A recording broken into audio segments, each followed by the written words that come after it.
मेरी पत्नी जितना बिजी है उतना तो भारत के प्रधानमंत्री भी बिजी नहीं होते। कितना भी तुम्हें समझा दिया जाए पर तुम वही करती हो जो तुम्हारा मन करता है। कोई काम करने का मन ना रहे तो बोल दिया करो। अंजलि, तुम अब आ रही हो दुकान पर? मैंने तुम्हें आधे घंटे पहले फ़ोन किया था। मैंने कहा भी था तुम्हें मुझे अर्जेंट बाहर जाना है और आज कोई कारीगर भी नहीं आया है। रोहित झल्लाते हुए बोला। अंजलि बोली, घर से दुकान पर आने में ही 15 मिनट लगते हैं और आपके खाने का टिफ़िन पैक करने में 15 मिनट लगे। गरम गरम रोटियां बनाई, सलाद काटा और दाल चावल सभी पैक किया। रोहित बोला, अंजलि वैसे भी तुम्हारा हर काम ढीला है। तुम सुबह 6 बजे से उठती हो और पता नहीं दिन भर क्या करती रहती हो। जब भी पूछो बच्चों का टिफ़िन पैक किया, मेरा टिफ़िन पैक किया। तुम्हारे मुंह से यही सब बहाने सुनने मिलते हैं। अंजलि बोली, रोहित यह सब मैं सच कह रही हूँ, इसमें कोई बहानेबाजी कहाँ से आ गई।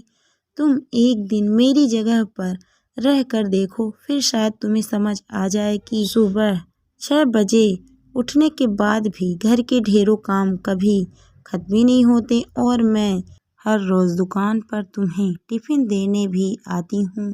कभी कारीगर नहीं आते तो मुझे 2-3 घंटे दुकान की रखवाली पर भी बैठना पड़ता है। उतने में बच्चों के स्कूल से आने का समय हो जाता है।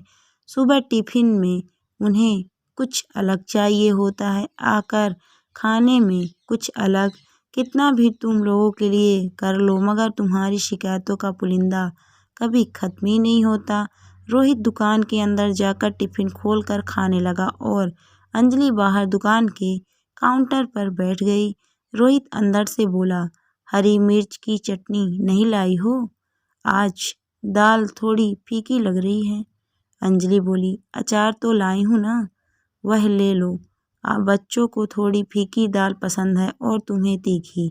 डॉक्टर ने तुम्हें पाइल्स की शिकायत की वजह से तीखा, चटपटा और तला हुआ खाने को मना किया है, इसलिए अब मैं सबकी एक जैसी दाल बनाती हूँ, वरना पहले बच्चों की फीकी निकाल कर तुम्हारे लिए दाल को तीखा कर लिया करती थी, मगर ज़्यादा तीखा खाना स्वास्थ्य के लिए हानिकारक है। रोहित बोला, हाँ हाँ जानता हूँ, कितना लेक्चर दोगी? तुमसे तो एक बात पूछो नहीं कि पूरी राम कहानी सुनाने को तैयार रहती हो। रोहित अंजलि को दुकान पर बैठाकर बाहर चला गया। करीबन 2 घंटे बाद लौटकर बोला, कितने ग्राहक आए थे? अंजलि बोली, सब हिसाब किताब बुक में लिख दिया है, तुम खोलकर खुद ही देख लेना।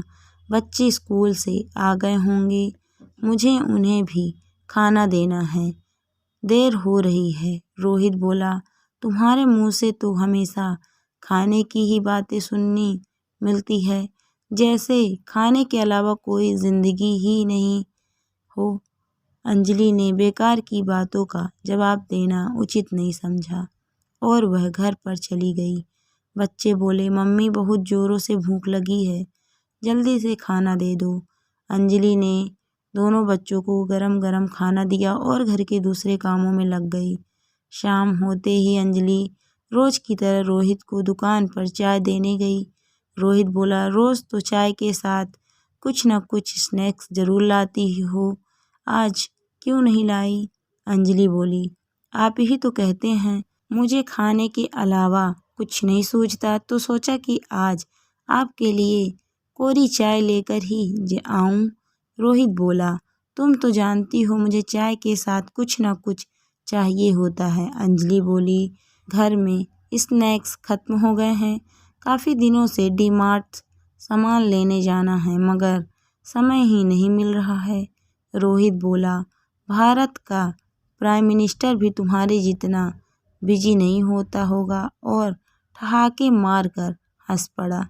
अंजलि जान चुकी थी रोहित की बातों का जवाब देना मतलब अपना पाँव खुद कुल्हाड़ी पर मारना है। 2 दिन बाद रोहित के बाबूजी का गांव से फ़ोन आया। वह बोले, बेटा तेरी माँ की तबीयत बहुत ख़राब हो गई है, तो थोड़े दिन अंजलि को यहाँ भेज दे, माँ से उठा तक नहीं जा रहा है। रोहित ने घर आकर अंजलि को बताया। अंजलि बोली, बच्चों को तो वहाँ ले जाना असंभव है क्योंकि दोनों की परीक्षाएं आ रही है। रोहित बोला, मैं यहाँ सब संभाल लूँगा, तुम बेफिक्र होकर जाओ। अंजलि बोली, बच्चों को परीक्षा के पहले तैयारी भी करवानी है, वह भी तुम अच्छे से करवा लेना। अंजलि भी दूसरे दिन ही गांव के लिए रवाना हो गई। रोहित सुबह बच्चों को टिफिन बनाकर स्कूल के लिए रवाना करता है और खुद भी नहा धोकर दुकान पर जाता है। बच्चे स्कूल से आते ही बोले, पापा अभी भी खाने में सुबह वाला ही खाना हमको नहीं खाना है। रोहित बोला, आज का दिन खा लो, शाम को कुछ अच्छा मैनेज करता हूँ। बच्चे बोले, सुबह भी खाने में कुछ स्वाद नहीं था, जैसे तैसे खाया, हमें नहीं खाना, वापस से यही खाना, मम्मी कब आएगी। रोहित ने जब खुद खाना खाया तब उसे पता चला कि खाने में कुछ भी स्वाद नहीं था। वह सोचने लगा, कितना आसान है किसी को उसके बनाए खाने पर टोक देना और शिकायतें करना, मगर कितना मुश्किल है उन शिकायतों को बार बार सुनकर भी सभी के लिए मुस्कुराकर काम करना। रोहित को बच्चों के ये शब्द एक दिन भी नहीं सुने जा रहे थे और बेचारी अंजलि को रोज मैं कितना सुनाता हूँ सोचकर रोहित अपराध बोध था। अंजलि के बिना घर का हाल बेहाल हो रखा था, कोई भी चीज़ जगह पर नहीं थी। अंजलि के ना होने की वजह से रोहित सुबह का नाश्ता तक नहीं कर पाया था और खाना भी बेस्वाद बना था।